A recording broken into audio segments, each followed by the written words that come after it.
संवाद साधला किंवा त्यापूर्वी जे अल्पा विद्यार्थ्यांशी पण संवाद साधला, काय चर्चा झाली, काय बोलणं? काय नाही सर, मी सगळीकडे सभासद नोंदणी झाल्यापासून आम्ही चाललो आहे. मुंबई झालं, नवी मुंबई झालं, पनवेल झालं, कल्याण डोंबिवली झालं, ठाणं झालं, नाशिक झालं, पुण्याला जायचं आहे, आता आम्ही नागपूरला आलो, संभाजीनगर झालं.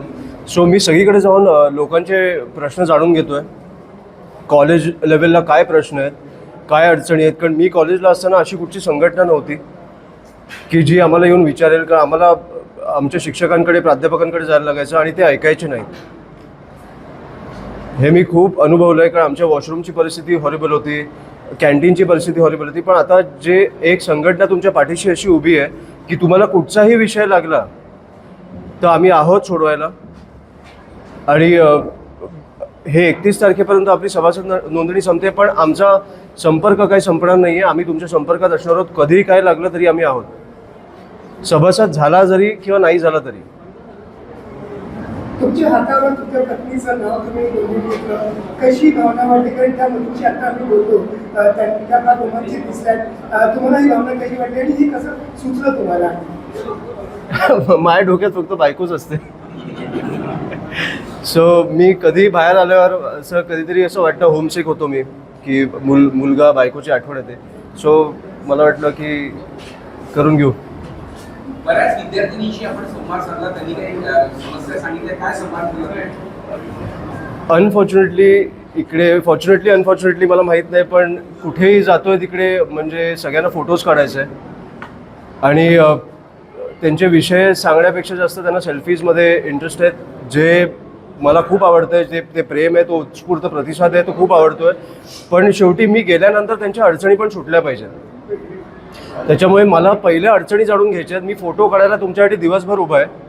मी नागपूरला आलो आहे, आज मी दिवसभर उभा राहतो. आपण इंडिव्हिज्युअल लेवलला फोटो काढू, पण तुमच्या शेवटी अडचणी आहेत. आता मी बाहेर भेटलो, त्या मुलींनी मला सांगितलं नाही, पण मला जेव्हा मी वॉशरूमला गेलो इकडे, मला कळलं की इकडच्या वॉशरूमची परिस्थिती हॉरिबल आहे. घाणेरडा वास आहे, परिस्थिती बिकट आहे. अशा परिस्थितीत मी मुलांच्या ह्याच्यात गेलो. मुली कशा जात असतील मला माहीत नाही. त्याच्यामुळे ह्या अडचणी जाणून घेण्यासाठी मी आलो आहे आणि मला वाटतं की ह्याच्यावर पहिलं काम केलं पाहिजे. आपण फोटोज काढायला तुम्ही आहेच.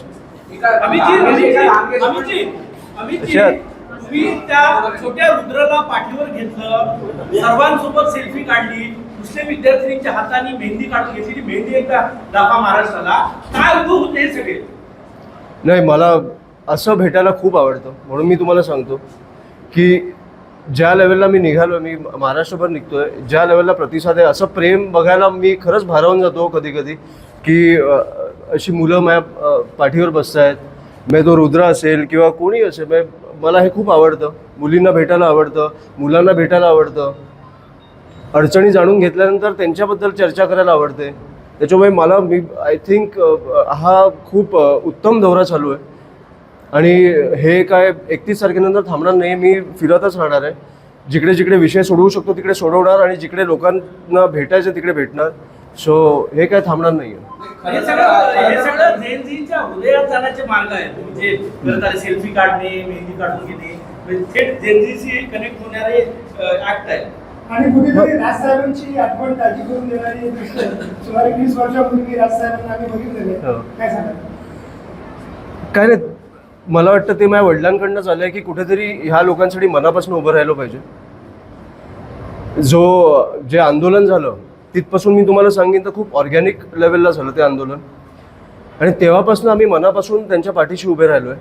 म्हणून हा प्रतिसाद आहे. कुठेतरी सरकार आत्ता जे जेनझी करत आहे, जिकडे 20-21 मुलांनी आत्महत्या केली, तिकडे तुम्हाला नाही वाटलं त्यांच्या पाठीशी उभं राहावं? जिकडे आंदोलनं झाली, जिकडे काठ्यांमध्ये खेळ ठोकून लोकांना मारलं गेलं, हातपाय तोडले गेले, केसेस टाकले गेले, तिकडे तुम्हाला महाराष्ट्र सरकारला नाही वाटलं कुठेतरी बोलावं? त्याच्यामुळे, आणि आज सत्तेत नाही आहे पण सत्तेत असतो तरी आम्ही त्याच्या विरोधात बोललो असतो की आम्ही ह्या मुलांच्या बाजूने उभे आहोत. खूप चुकीचं झालं जे झालं ते, आणि ह्या मुलांनी केंद्रातनं राजीनामा आणला.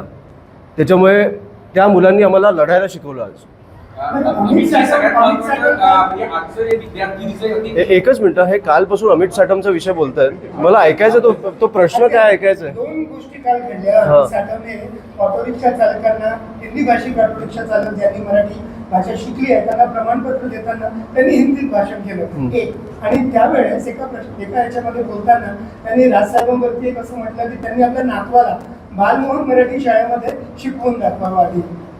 दोन्ही गोष्टीवर काय बोलतो? त्यांच्या नातवाला कुठे शिकवावं ना, हे अमित साटमनी नाही विचार करावा. आणि मला वाटतं अमित साटमनी हिंदीत भाषण केलं म्हणजे ह्यांना मराठी लोकांची किती पडली हे आपल्याला कळतं. आज आपले परिवहन मंत्री जेव्हा येऊन समोर तुमच्या सांगतायत की मराठी शिकणं अनिवार्य आहे, तुम्ही शिकलंच पाहिजे, तिकडे मुख्यमंत्री साहेब येऊन बोलतायत की नाही शिकलं तरी आम्ही एक्सटेन्शन देऊ. किती 10 वर्षाचं देणार आहात का? तुम्हाला आपल्या भाषेची पडली नाही, तुम्ही कुठेही गेला, गुजरातला जा, पंजाबला जा, दक्षिणेत जा, कुठेही जा, त्यांची भाषा त्यांना कशी जपायची हे कळतं. तिकडे बोलून दाखवावं की हिंदीत चालणार, आम्ही शिकणारच नाही.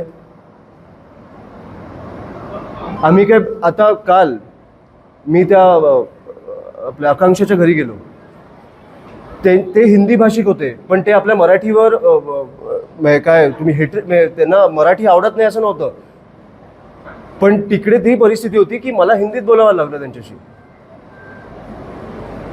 की मुलगी गेली आहे समोर तुमच्या, इकडे आम्ही भाषा नाही आणणार, पण तुम्ही आमच्या भाषेवर आलात तर आम्ही अंगावर येणार, हे तुम्हाला कळलं पाहिजे. आणि अमित साटमला भुंकायलाच ठेवलंय, त्याच्यामुळे त्यांनी त्याचं काम करावं, उत्तम करतोय तो. मला अशा लोकांच्या मी काय बोलू ह्या लोकांवर? तुम्हाला स्वतःच्या भाषेची पडली नाही, राज्याची पडली नाही आहे. अमित साटम येतोच ना, जो हसला मृत्यूवर, लोकांच्या मृत्यूवर जो माणूस हसतोय,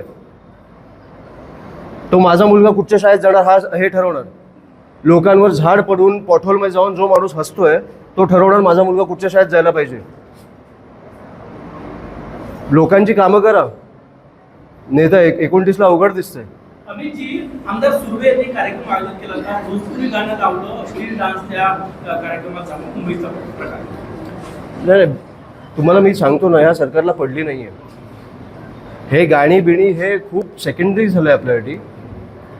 इकडे आता मी पुण्याचं तुम्हाला सांगतो, मांजरी गावात तुम्ही कालच मला विचारलं की आज विचारलं, मला वाटतं आदिवासी आपली बंधू भगिनी 14 दिवसापासून उपोषणाला बसलेत त्यांच्या वसतिगृहाला घेऊन. मी तिकडे भेटायला जाणार आहे त्यांना. आज मला कळण्यात आलं GR रद्द झाला. हे GR रद्द होणं इथपर्यंत आपण ठेवूया नको, कारण जे लोक मृत्यू पावलेत नीटमध्ये त्यांना 1 कोटी जाहीर केलेले, ते अजून आले नाही आहेत, जाहीर केलेले. त्याच्यामुळे GR रद्द झाल्या आणि लोकांचं समाधान झालं ह्याच्यात खूप मोठा फरक आहे.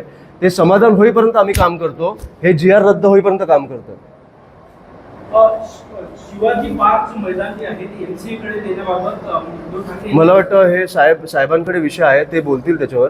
साहेब, हो, आदित्य ठाकरे विरोध करतायत, मिलिंद नार्वेकरांनी पत्र दिलं की MCA कडे. नाही, हा राजसाहेबांकडे विषय आहे. ते मला वाटतं मुख्यमंत्री साहेबांना जाऊन भेटले त्या विषयावर, त्याच्यामुळे तो विषय ते सांगतील मला. आजच्या आपल्या भेटी दरम्यान कधी लहानशे चिमुकले असो किंवा तरुणी असो, मुलं असो, सगळे सेल्फी काढण्याकरता, पण ठाकरे कुटुंबावर जेवढं महाराष्ट्राच्या या टोकावर पण प्रेम करतात तेवढे ठाकरे कुटुंबाची व्हिजिट किंवा नागपूर विदर्भाकडे फारसं लक्ष नसतं. हे सर्वसामान्य असो किंवा कार्यकर्त्यांची नेहमी भावना असते, प्रेम मात्र भरपूर मिळतं. तसं आम्ही येत जाणार. आम्ही जेव्हा आता शेवटी कसं आहे की 36 जिल्हे आहेत, 255 तालुके आहेत आपल्याकडे, सगळीकडे फिरायला लागतं. आत्ताच मी नागपूरला येऊन गेलो, आपण भेटलेलो पण जेव्हा क्रिकेट टुर्नामेंट होती. मी येत असतो. तुम्ही मला सांगा किती महिन्यातनं किती वेळा यायला पाहिजे, मी येतो, काही असा इश्यू नाही. त्यांचा प्रश्न आदरणीय राज साहेबांबद्दल आहे. मागच्या वेळेस साहेबांचा दौरा, हो, पण साहेबांचा पण राज साहेब कधी येणार हा प्रश्न आहे. साहेबांचा पण दौरा चालू आहे. आता त्यांचा दौरा नागपूरमध्ये कधी आहे हे मला माहीत नाही, पण मी तुम्हाला एवढं सांगतो की महाराष्ट्राचा माझा दौरा चालू झाला, पहिला विदर्भातनं चालू होईल आणि नागपूरमधनं चालू होईल. आम्ही पेपर फुटीचं प्रकरण खूप वेगानं वाढत आहे.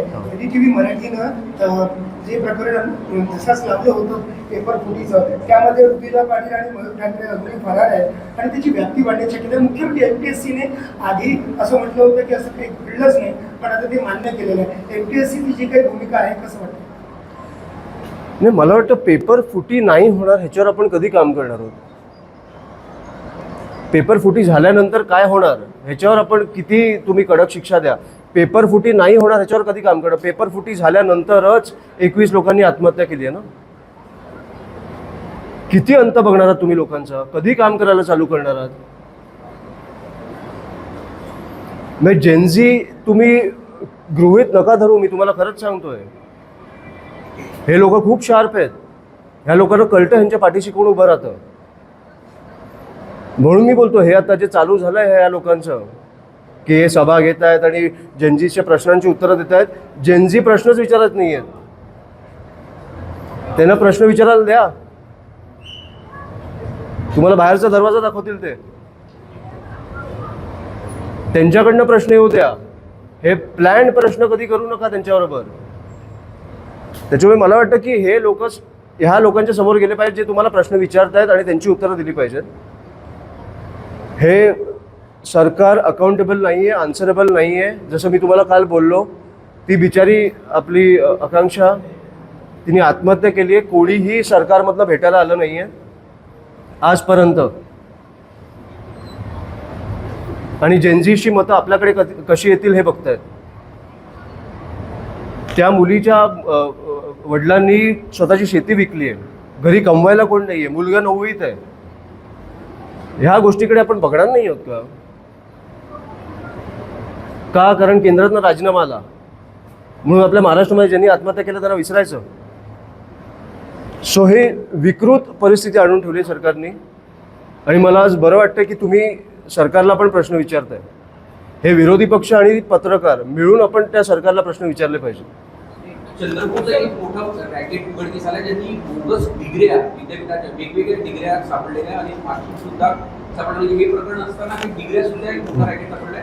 देशभरातील 8 ते 10 विद्यापीठांच्या डिग्र्या. मला नाही माहिती हा विषय, सॉरी. पण मी जसा दौरा होईल तसं चंद्रपूरला जाईन किंवा चंद्रपूरला आधी जाईन. असा विषय असेल तर मी बघून घेईन विषय काय. आणि मी नक्की आता मला हा विषय माहीत नाही म्हणून